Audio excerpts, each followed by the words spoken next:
We came to this world with so much potentials. Somebody said we came to the world naked, we are going naked. It's not true. We brought a lot of things. Everything we are going to become in life, we dropped it in the family system. That family system determines everything, whether we're going to be successful, whether we're going to be a wreck, mentally, emotionally, physically, psychologically. We can be permanently wrecked by the reason of our parenting. A lot of us do not know that parenting is hard work. And many of us, what we saw in our parents, what we went through growing up, is what determines what we produce to our world.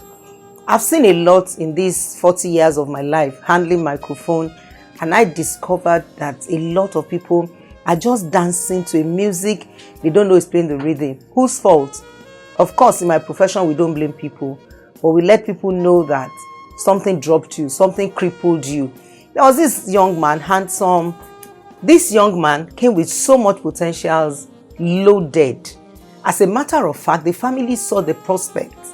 And you know, there are a lot of us that when your parents see the prospects, they look at the circumstances that surrounds your birth, they give you a name that makes sense to the family. Some, they will say you are this, you're going to be that. I don't want to be mentioning names. They gave back to you because they know that your name depicts what they want to see. Young man, intelligent, full of potentials. As a matter of fact, he's a prince. Unfortunately, when war broke out in the family system, he was dropped and he became crippled both feet. To an extent that when he was even sent to come to the palace, he said he was a dead dog. Who would have allowed that? Trauma, challenges, family system, being raised by women and men that are not emotionally matured. You can't blame them. Who makes a child emotionally matured? Is it not parenting? It is what you play back to the mind of your kids, they play back to their world. So it means that from generation to generation, people are passing baton. They just pass the baton on, they pass it on, they pass it on, they pass the baton on till they don't know what to do anymore. He was crippled both feet. He called himself a dead dog. Unfortunately, you know, sometimes when people go through stuff, you think they won't fall in love again, they won't marry again. You have listened to some of my guests in the program, and guess what? They will say, I don't want to marry. I feel like I don't want to settle down. Guess what? They will marry you, they will settle down. That tells you something. To want to love and to be loved is given to everyone. Unfortunately, we don't even know what to do. And I know somebody is hearing me now. You are asking yourself, so where did I get it wrong? Don't bother to ask where you got it wrong. Just seek help. Heal. The Heal is a program. Just heal and take your life back and start a new life. Even when the king sent for this young man, he still said, who would have invited a dead dog like me? One of the things that this family system, being raised by parents that are not emotionally mature, parents that are also wounded, passing the baton to their children, is very simple.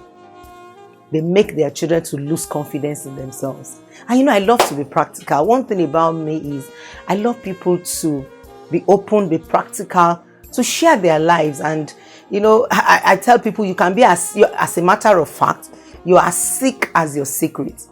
The moment you bring it out is healing on its own, is therapy on its own. Because whatever you hide, you cover with decay. If you listen to one of my episodes, I mentioned something like that.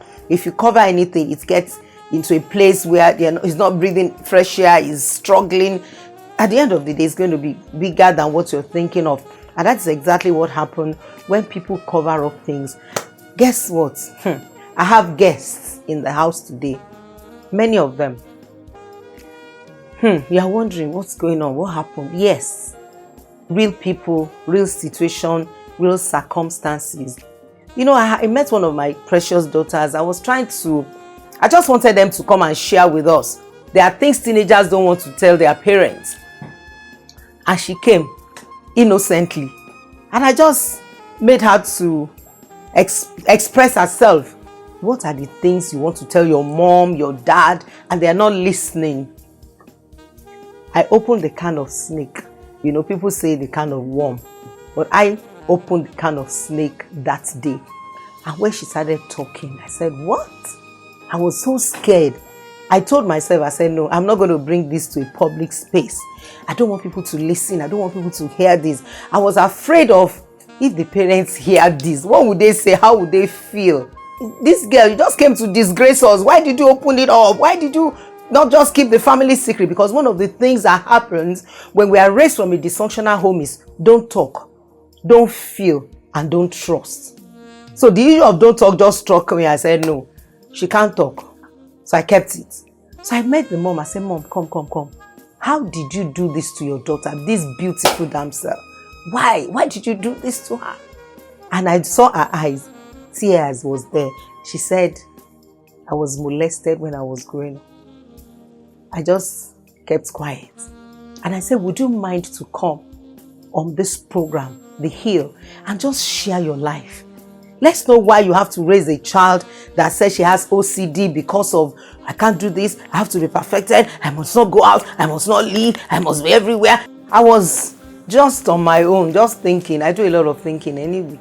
And I just wanted to have some teenagers to discuss with them, ask them questions. What are the things you want to tell your parents? And they are not listening, or you don't have the courage, or you don't have the guts to tell them.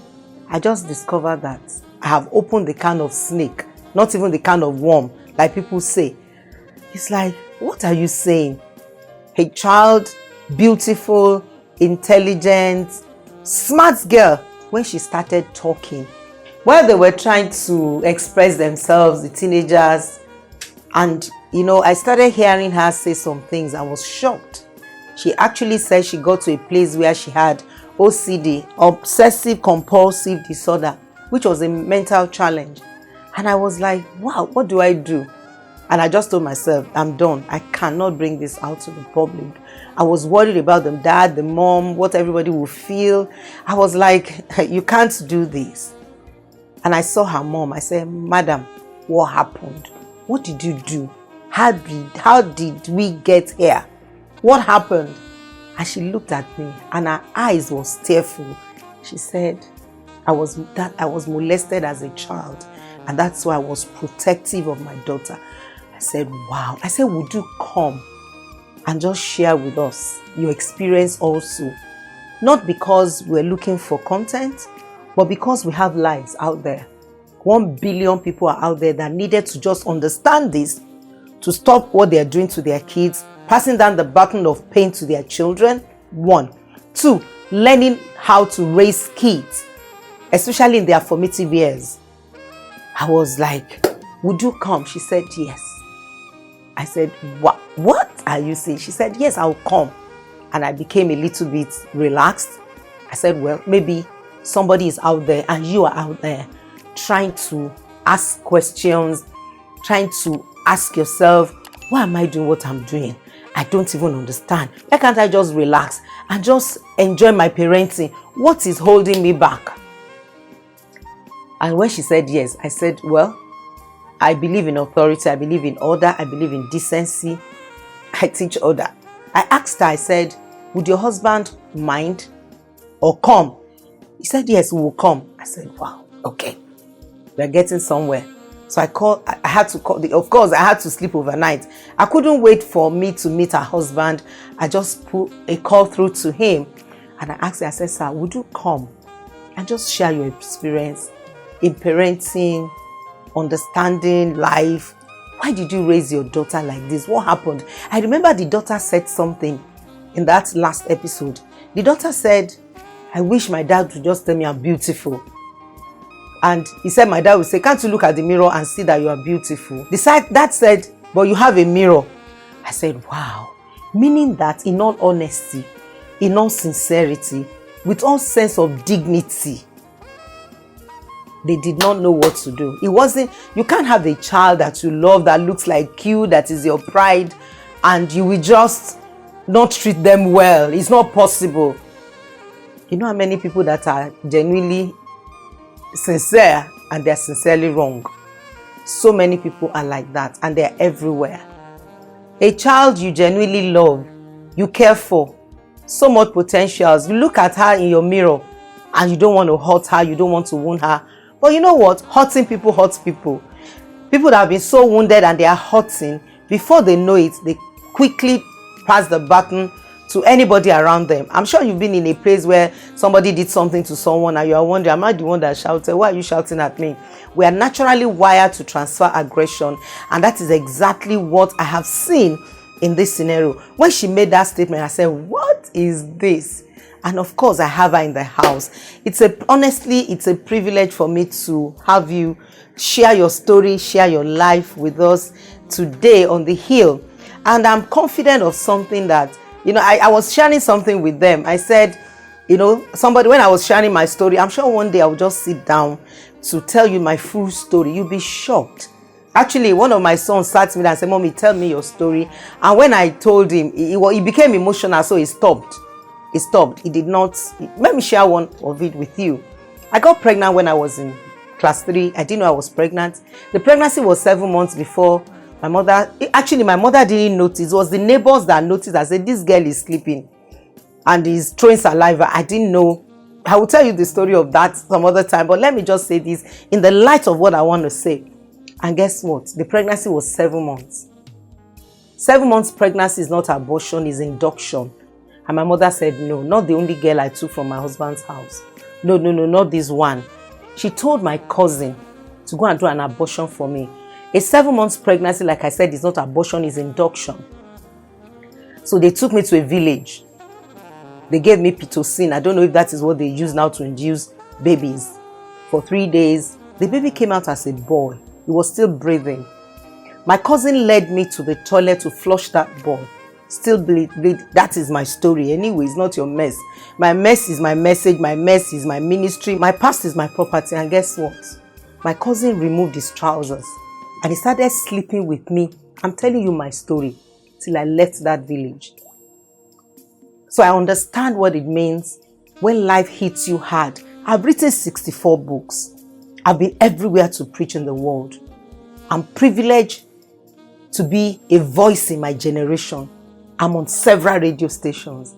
This was what the devil saw. The devil does not fight what he does not fear. He was afraid of this girl. What is it you are up to? Where are you going? And that's why when I saw my guest in the house, as soon as I turned to her, I saw her tearful because something must have brought her to this place. Something made her to become agitated, apprehensive, overprotective, overcaring. Don't, because something happened to her. You think, I actually told God, I said, God, don't give me a female child. Because I don't know, probably I would have been worse. Even with all the boys, I'm highly protective. Probably, maybe I wouldn't have been able to manage any female child. I couldn't tell my mom I was menstruating. I wasn't mothered. I'm not blaming anybody. You can't blame my mom. We don't blame people in this profession. We understand where they're also coming from. This is exactly what we are seeing now. So that was why I healed. I forgave my mom. I forgave everyone because it's not their fault. You can't give what you don't have. Somebody said, if you're going to give me a cloth, I will look at the one you're wearing. I have changed my slogan. I will check your wardrobe if you do not borrow that clothes to party. She couldn't give me a better life. She, out of love, was what she said, no, you can't carry this baby to term. It was love that made her to do whatever she did to protect me. When we heal, we recover people from their struggles. We made them to understand that it's not your parents' fault. It's not that they were wicked to you. Somebody did that to them. Somebody hurt them also. And that is the beauty of healing. That is the beauty of recovery. Now, she's tearful actually because she actually told me her experience, and I want her to just go ahead and share your story. What happened? When I asked you that, why did you do that to your daughter? She said, Ma, I was also messed up growing up and I didn't want to pass the baton. I didn't want my daughter to have the same experience I had. So I set some standards, some boundaries. I just put her in a place where she cannot even, she will tell you her story herself. Somebody caused it. Somebody hurt her. Somebody messed her up. Somebody wounded her soul. And that was why she had to keep doing what she's doing. If you're hearing me, you are passing the baton. You are hurting. Somebody has wounded you. Somebody messed you up. Please heal, or else, before you know it, you are giving it out to the generation on board. Can you imagine if I did not apprehend this girl, this beautiful damsel, guess what? She will raise her children like that again. She will also raise her children will raise their children like that. So we kept going on and on in the same circle. Somebody must stop the flow. Somebody must be a transitional man. Somebody must be a transitional woman. And that's why here, so much tears is in your face. Let me hear your story. What happened? I'll come to your daughter. And so wonderful a husband. Her husband is here. God just gave her, I'm sure God gave her a husband, because when you are damaged, she would share her experience with her in their relationship. It's going to be awesome. Please broadcast this, share it. Follow me on this YouTube channel. It's The Heal. Like, subscribe, tell your neighbors, tell your friends. Let them know that life is real. And I am a very practical person. Yes, she has an amazing husband. We will hear him talk about what she went through, having to marry a woman that has gone through so much, that is passing the baton, and everybody is wondering what is wrong with her. What is wrong with her? Of course, I'm not mentioning her name, but you can see her picture. We are not covering her face. Yes, go ahead with the story. Thank you, Ma, for the opportunity. While growing up, I grew up in a family that is dysfunction. Like, let me say that when we were growing up, my mom had to leave my dad when I was 14 plus at that time, because of my dad was marrying, women, different women. He became a polygamist. Exactly, ma'am. So we got to a point that one of them, my mom had to visit her shop because my daddy went there. So the woman came with firewood. When my mommy went to her shop, she's this person, this beer parlor stuff. So the woman just removed one of the firewood and places on my mom's skin that we had to rush her to the hospital. Her skin was burnt and everywhere. So later now, Daddy now told her that because of what she did, he was going to marry the woman. Because she went to protect her husband, yes, from a concubine. Yes. So the night my dad brought the woman to our house, that he wanted to introduce the woman to my mom, that this is your wife, like that. So my mom said no, that she will not wait to see that. So she had to leave our house that night. She stayed in a 2-story building, 6 flats. So my dad occupied the first. Is it the second floor? So we are staying at the middle on the first floor. So that night, my mom said no. So she was invited with our family that the woman is already in the building. So my mom had to leave that night. She jumped the fence. That night I was sick, very ill. So before she made the arrangements, our first one was in the university at that time, Unilag. The second one was also there. So I was the next in the house. I was sick. So my junior ones, there are 3 in number. So my mom put them in an hostel, but then also I was the only one left. So that night she had to leave. So she jumped the fence out. She had to climb the fence and jump over the fence to leave the building, because she was forced that she has to be at the where they would hand over the woman to her. So she will never accept the woman into her home. So she left. So that was when she relocated to where she was living before she died. So that time she traveled out. Yes, at that time. So she wanted to. So she traveled to France. She had traveled out of the country at that time. So that was the last time I saw her. So I said. So you were not. You didn't have any contact or relationship with her after she had ran out. Jumping the fence. Yes. That was. How old were you when? I was 14 plus. How old are you then? 14 plus. 14 wow. Plus. I wasn't 15 then, but I remember that I was 14 at that time. So she went like that. She had made the arrangement before then, because they already told her the day they would bring the new woman to the house. So that was how she left. So when she traveled with her friend. So I was the only one left in the house. I was sick at that time. I was always in and out of the hospital. Because that night she was crying. Just said, because of you, but she had to do this. She had to leave, So that was it. She planned to have a better life for herself, so that she'll be able to care for us, take care of us. So she traveled. So I was in the house alone. Then my immediate elder sister, she came home. She was not in school yet, but she went for this remedial course at that time at Unilag. So she was expecting, waiting for admission at that time. So she had to come home. So it was the two of us that was left that were left in the flat then. But before that time, my dad married a woman. That one was she was the second wife at that time. She came with a lot of all these juju, that she wanted to separate my mom and my dad at that time. So because she later confessed, she brought out all those stuff. She later confessed that she was the one causing quarrel between my dad and my mom. So before my dad now started marrying other wives, that was where it started from. So mommy went that she will have to go out of the place. So with her car, she was using 2 cars at that time. One space bus, and then that space was like car, like her own car. So daddy had to, the car, she didn't go with any of those cars. She just at least she went with her life. With her life, exactly. At that time. So she traveled. Then my sister and I were the only one in the building. So there was this, where I was going, because I was used to her, because of my condition, so she was always around me. Because anytime I would just fall sick, like during that time, I might even faint. At that time, I would faint, So because of that, I was always close to my parents, both of them, my dad and my mom, because they were always around me because of the condition. But they don't know anytime it would, I would just manifest that aspect of my life.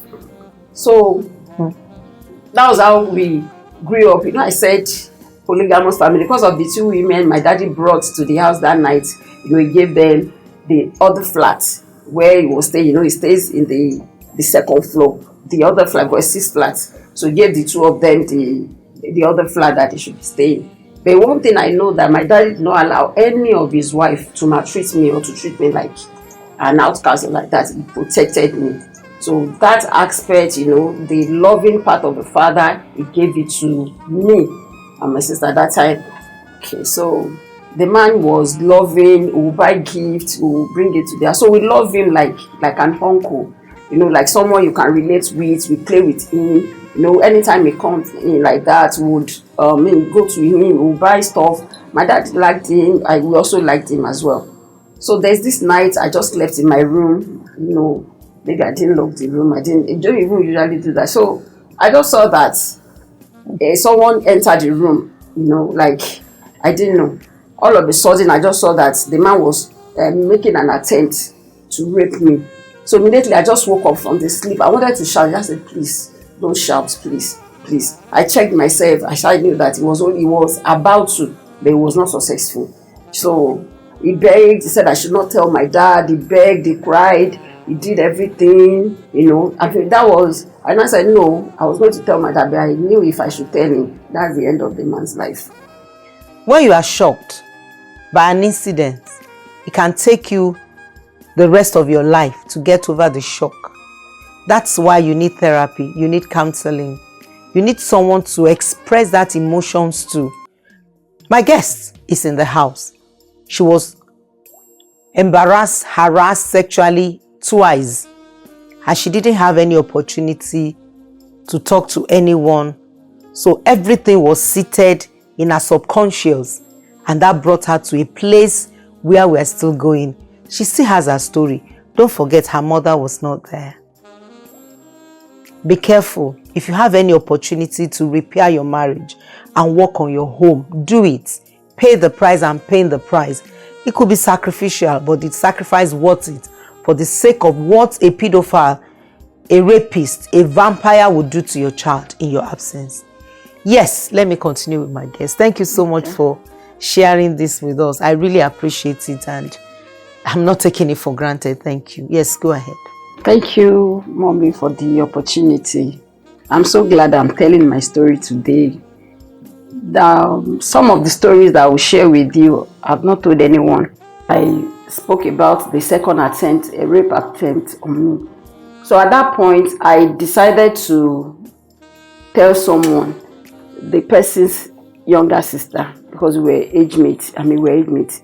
So I told her what happened, the attempt that your brother tried to do this to me the middle of the night, because the people around, that guy is not, maybe I would say he's an introvert, or is he introvert that I'm looking for? He's not someone, he's a shy person, like the other guy, that one, there are two.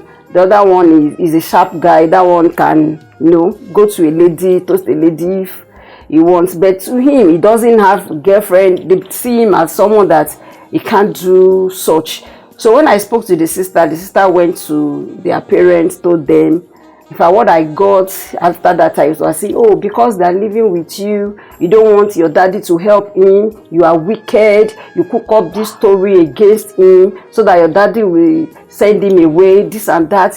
I was just getting attacked from people that expected to, to feel my pain. Now, let me say this to everyone out there that is experiencing any form of molestation. People don't believe the people that come up with their stories, and it's not fair on them.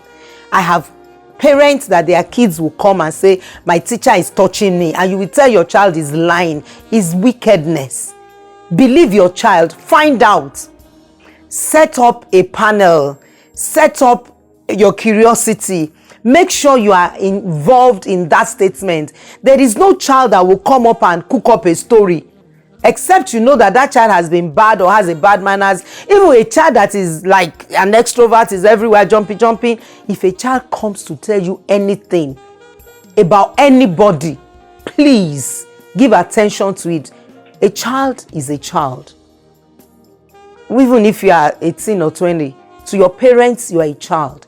If your adult children, your young adults, your teenagers comes to tell you about an episode or something that gives them distress, forget even molestation or sexual assault.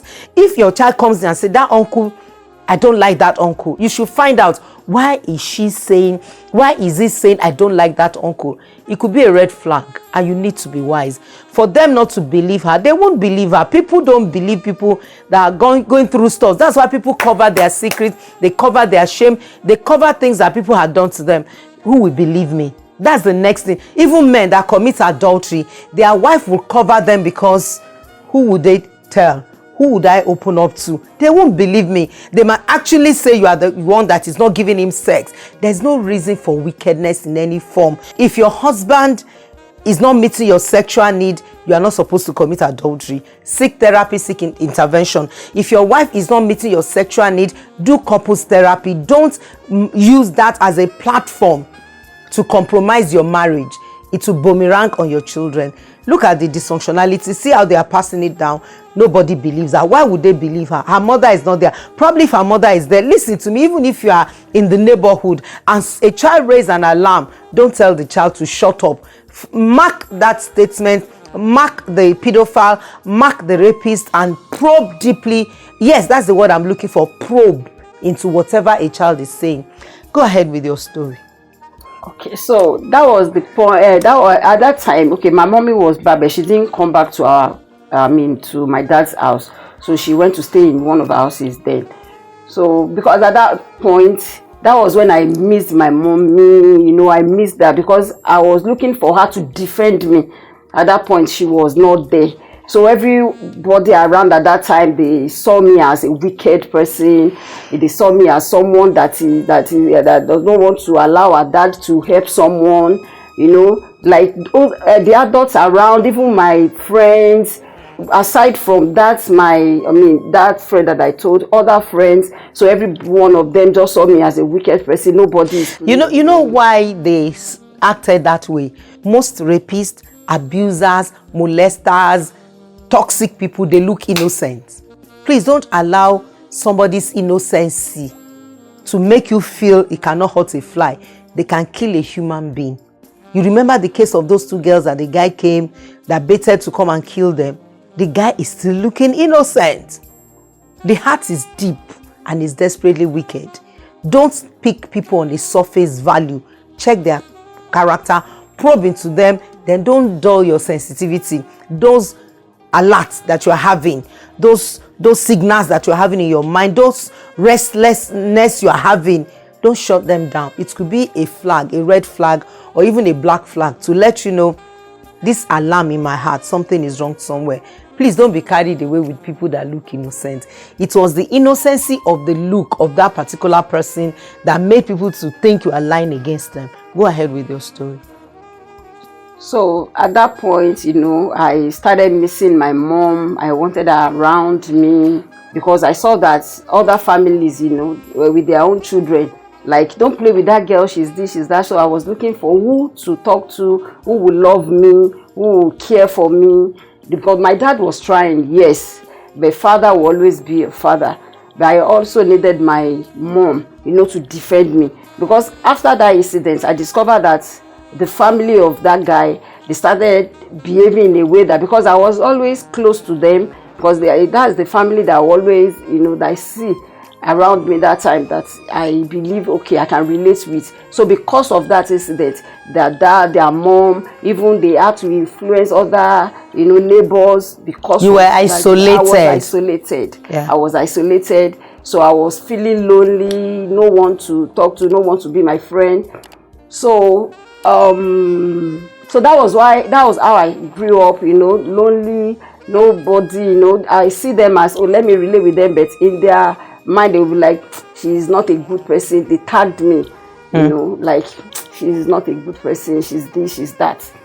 So that was how it now got to a point. My elder sister, my immediate elder sister, so it got to a point, she met a man, that she later got married to. That one, she didn't really marry that one, but we later discovered that one had to use diabolical means to marry her.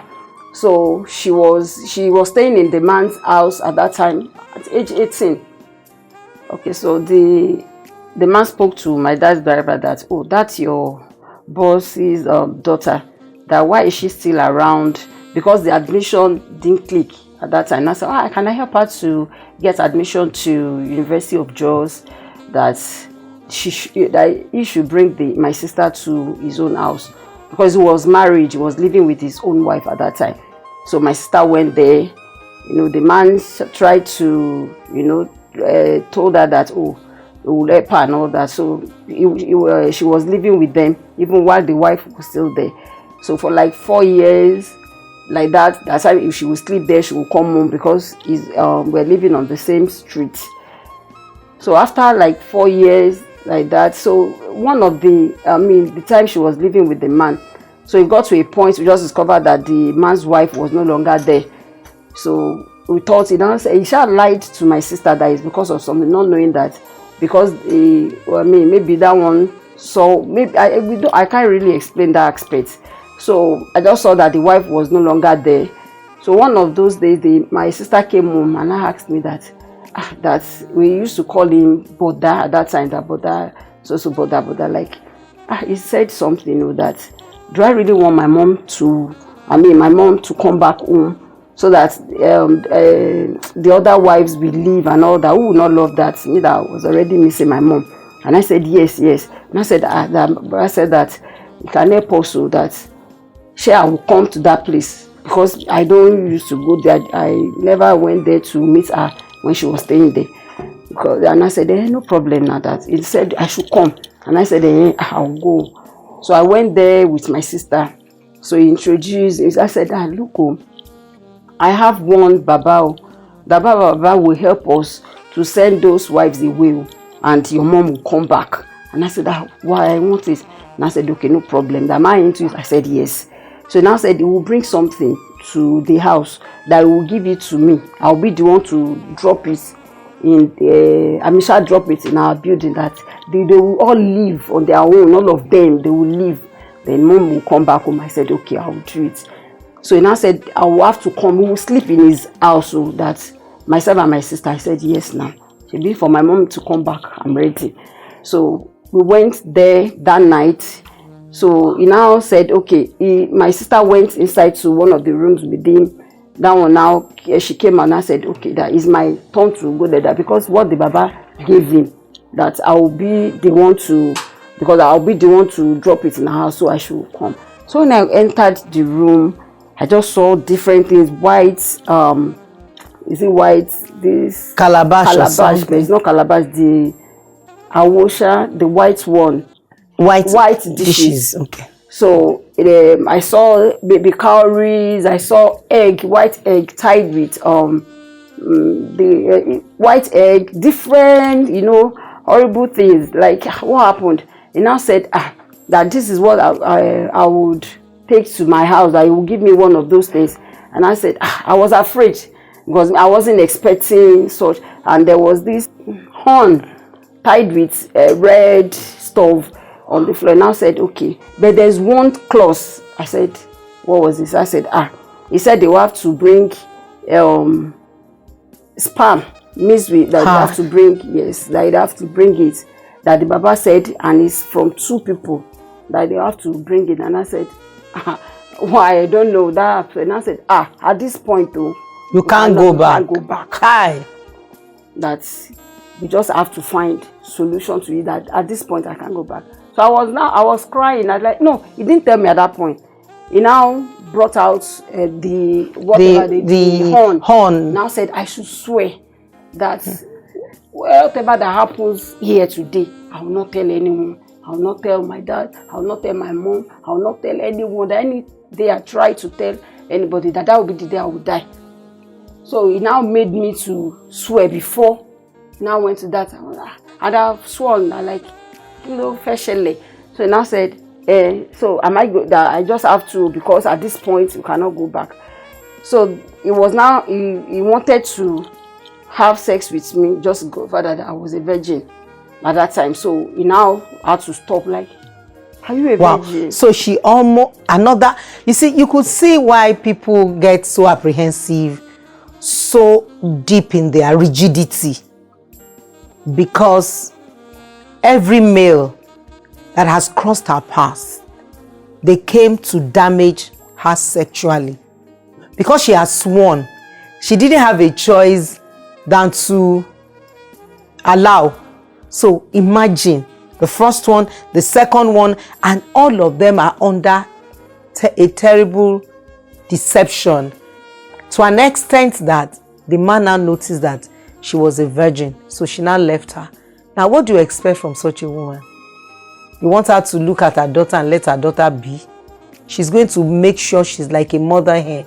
She'll protect her daughter to death. Let me put it that way. It's not her fault that she was being molested. Now listen to me. I'm sure I'll ask her a few questions.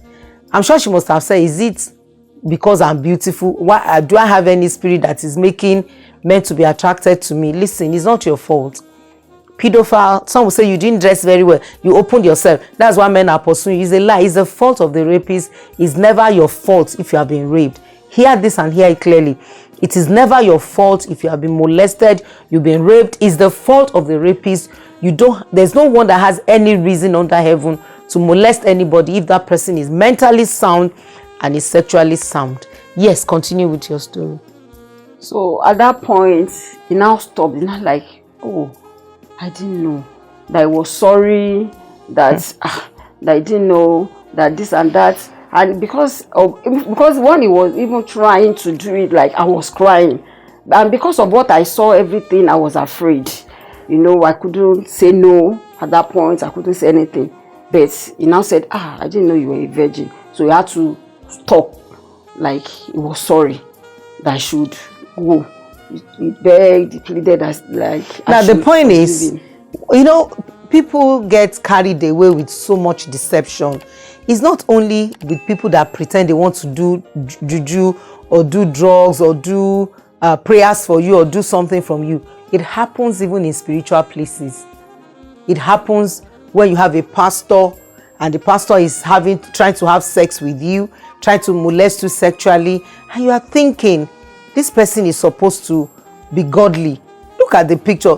They made her to swear that whatever happens, she should not tell anybody. So then they needed a sperm to make the thing work. So where is the sperm that will come out and make it work? It's all lies. Don't be baited with the lies when people get into wanting to have any sexual intercourse with you. It is a lie. They are lying, they are deceiving. They are not saying the truth. Don't believe them. Cry out. Bring it out. And be careful. Parents, can you see the devastating effect of having to, she wanted her mom. She wanted her mom to come back home. That's why she had to subjugate herself. You know how many women out there, because they are desperate for solution, they became extremely gullible and vulnerable. This was another gullible one, because she just needed her mom to be back home. Parents, if you know what your children go through when there's a conflict, disagreement, separation, or divorce in a home, you don't even want to know. This is just a practical example of what I teach, what I say, talking like a broken record. Make sure you do everything to keep your marriage relationship. Continue with your story, ma. So that was when he pleaded with me, and he now said, oh, I never knew, that you were still a virgin at this age. Like, wow, that I was impressed. That said this and that I should go, that most of the girls at that time, they're already, they've already lost their virginity. And how did you manage to keep your virginity to this time?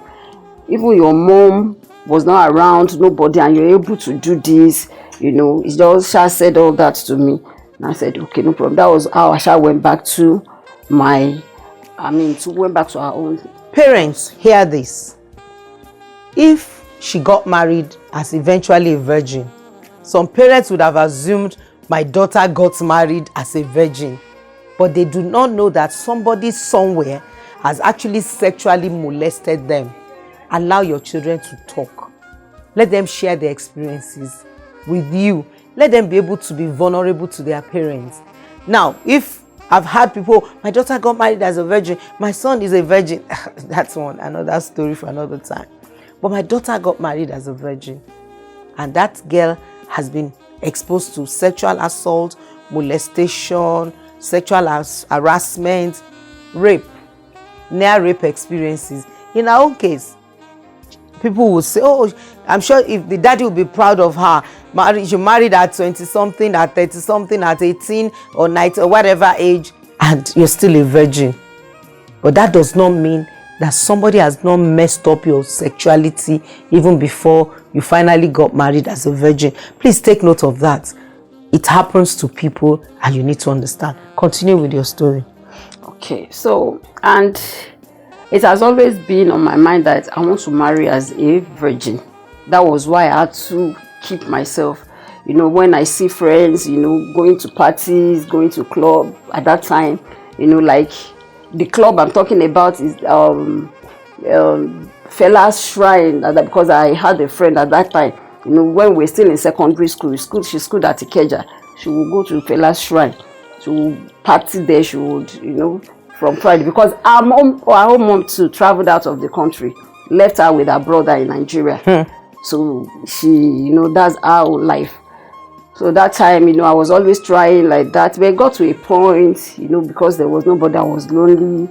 They had to, because of that, when I now finished secondary school, that was when I now saw people around me having, going to the relationship. So that was when I had a relationship with a guy at that time, and he promised me I will not touch you till we are able to do this, to get married and all that. Because of the experiences. So I didn't know, I was because I really needed someone to talk to, someone to love me, someone to share my life with. So we're always together like that. So one of the nights, that was when he raped me. Because maybe and the promise was made. That. Now let me say this to everyone that is young. You've made up your mind to raise your standard, to keep your virginity. Never ever put yourself in a compromised place with a guy, even if he promised you heaven and earth. He has feelings, he has erection, he's a complete man. The promise is in the mouth. When a man is on and you want to have sex, they don't have caution. That's the truth. So don't ever make yourself vulnerable. Now, if she didn't go to his house, he wouldn't have had sex with her. I'm sure a lot of things are popping up in my head in this episode. She should have just told the guy, you promised me you're not going to have sex with me till I get married. Great. We're going to be having a private conversation in a public place. I'm not coming to your house. I'm not going to cook for you. I'm not going to do anything for you. Right in the public place, that's where we're going to be having a conversation. If she has set that standard, she would have kept her virginity. The guy wouldn't have raped her. For the first time, I'm letting you know that as a young lady, set healthy boundaries. The moment he has given his word, he has given his word. Good job. Make sure you too, you are not tempting the guy. Because for the fact that she left and go to her house, teenagers, are you hearing me? Young adults, are you hearing me? Oh, I'm going to marry as a virgin, I'm a child of God and all of that. Hear me. Have a private discussion in a public place. The moment you go there, some are so even careless. They will wear the shirt of the guy, they will be packing everything and, carelessly, they will even go and cook. The guy will have sex with you and there's nothing anybody can do about it. It was actually rape because you didn't consent. But the point is that you made yourself available for that experience. Yes, go ahead with your story. I'm sure you're learning something. I told you, I'm not doing this program to wow you. Oh, rape, oh, molestation. No, I'm teaching you how to keep yourself. It's a case note for me and that's what has been doing on the heels. Continue to listen. Go ahead, ma.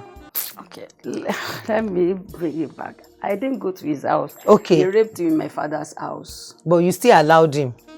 Practical class, right? But he came, you allowed him. If you had said, okay, where we are staying, I'm going out. We are going out together. You understand? Because we are living in a system that a man will want to touch a woman. Do you understand? I'm happy she said she didn't go to her house. Yes, you didn't go to her house. Yes, you didn't go to her house, but you invited him to your house. Whatever it is, until you are ready to be married. That's why I do strong premarital counseling. I tell young men, tell young women, it's not every man that can hold themselves. He stayed in our house. At that time, my stepmom's brother invited him to our house. So he was staying with the guy. So he stayed in our, let me say, building, not my own flat. He stays in our building. When you were having that conversation, you said after some time you started having friends. Yes. So he became your friend. Yes, go ahead. So that was when we started talking like that, like, oh, don't worry. He was older than I, like 6 years older than I at the time. So that was when we started talking, I found him interesting. Anytime I want him around me, we'll be talking, be gisting and all that. So maybe one of the nights, that was when I said, I now told him that no, that I want to, this is what I want to do, no problem. So I didn't know how it happened. So that was that right there. I said we were staying in 3-bedroom flats, nobody, my dad was not around. So that was when he raped me, actually raped me, because he had to pin my 2 hands down, he had to use force. So that was how I lost my virginity at that night.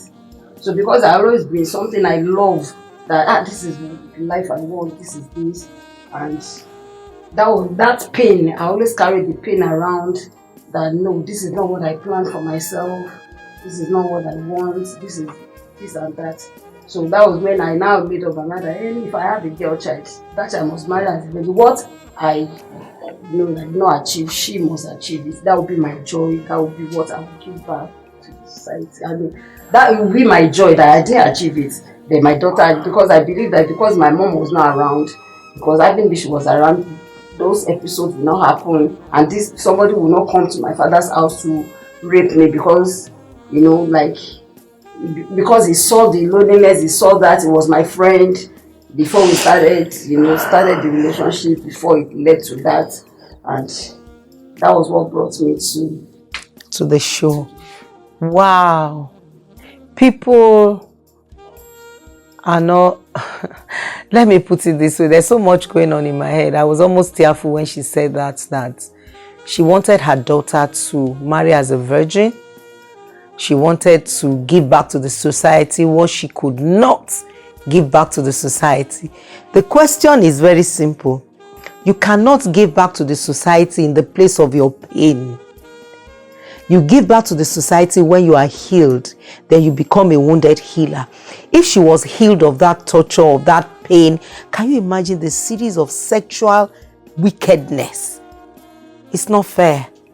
All the sexual experience she ever had before she got married were an act of wickedness.